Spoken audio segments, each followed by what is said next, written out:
Mike Pawelke is the president of Briarcrest College and Seminary, which is one of the leading Christian institutions raising up Indigenous leaders.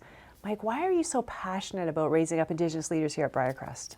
Fundamentally, we want to raise up spiritual leaders who are committed to the transformative message of the gospel. And we certainly want to do that with all young men and women. As it relates to Aboriginal communities and First Nations communities, this is certainly a significant passion we have, because we're certainly acknowledging the complexities and the travesty of our roots, and how we're in a season now where we're grappling with those tragic decisions made in our past, and we're trying to be part of this, the healing process, the reconciliation process, and we're trying to move the conversation forward, and that begins with awareness. But we're trying to really engage in the needs of our respective communities. Our context, certainly Saskatchewan has a very high Aboriginal population base, and this is where we're placed, and we want to be part of the solution. You just launched Aboriginal Awareness Week. It's your 5th year doing that. What is this week all about? This week certainly is a significant week for two communities, really. Certainly it's significant for our own community, for our 3 schools. We have a high school, a college, and a seminary here. And we want our own student body and our own respective community to be raising awareness of certainly the issues in the past and issues presently as it relates to First Nations people. But also it is a public event where we invite people from the community as well as leaders from all across Canada, and engage in conversations that are going to move the conversation forward. I noticed that you're very intentional as well about recruiting Indigenous students to come here. Tell me about that aspect. Yes, over the last, I'll say 5 years certainly, we have grown from perhaps around a dozen students to this year we'll have probably 62, 63 students.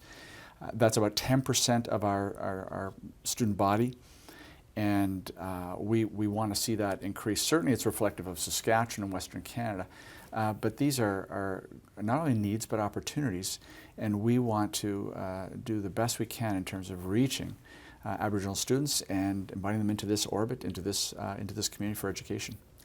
We've seen the apology from Stephen Harper, and now it's been almost 10 years later. Just in these weeks as you've learned and spent time with Indigenous leaders, what kind of impact do you think that apology had? I think from a symbolic point of view, huge impact.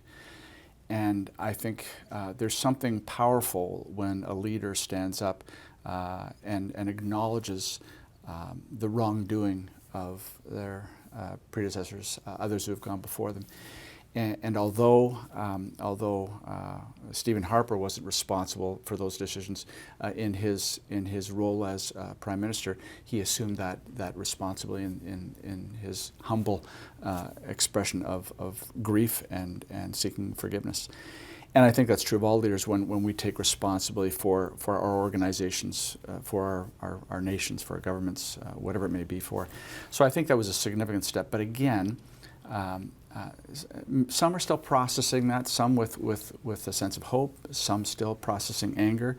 It's going to take time, and of course there needs to be follow-up to those confessions and those apologies, which I think our government is engaged in, and as a Christian community we have to be engaged in, because we are a part of that problem.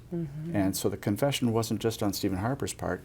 The residential schools were managed by the organized church, and we have responsibility there. And so again, we're going to have to take time to rebuild those trust relationships. You know, you've spoken about diversity and the value of it in Canada. When you pray for Canada and the people and the land and the people, the many people who live on this land, what do you pray for?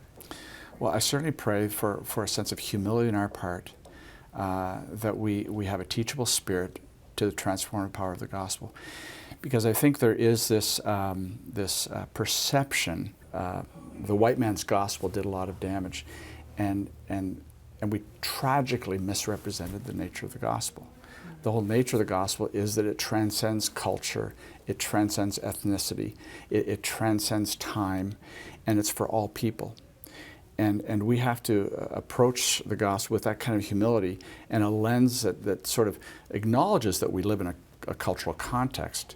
But let's look at the essence of what of what Jesus said and who Jesus is, and let's rally around that message and the person of Christ, and in humility embrace that fundamental message.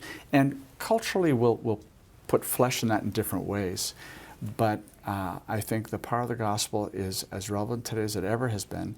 And the complexities and resurgence of racism, as well as old racism, we're not going to figure that out humanly. We'll figure it out as we appropriate the power of the gospel. That's a good word, the power of the gospel to overcome racism. This is a national conversation now, especially because of what's happened south of the border in the last year. How do we as the church start to cleanse our own hearts and overcome it? I think we have to look at two things, the scriptures, and look in the mirror. And really ask ourselves, am I functioning with a biblical mindset, a biblical worldview, a biblical mental model? Because we tend to look at life through the lens of our own culture, whatever that may be. And to have a sobriety and a humility that says, okay, what is biblical thinking here? How do I really live out the values of Jesus where I am and how I look at people? So as a people of faith, we want to make sure we're truly biblical.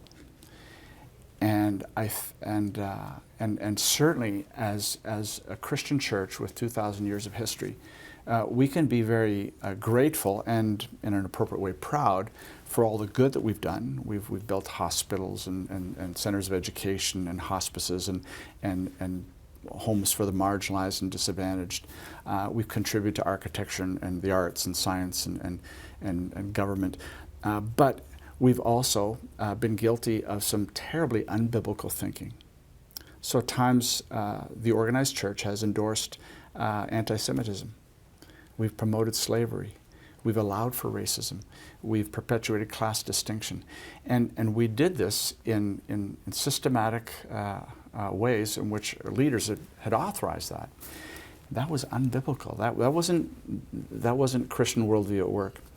And so really, it's deeply significant for, as followers of Christ, to in humility bring ourselves under the submission of truth and say, am I really living out the values of Christ? Am I really living and functioning in a biblical way? And we want to have that kind of humility. That's a really good challenge to end with, I think. Michael Pawelke, it's so funny that you pastored Compass Point Church right behind where Crossroads is for 19 years, and I had to come to Saskatchewan, Briarcrest, to meet you and interview you. Thanks so much for your time today. Thanks, Cheryl. It's been good to be with you.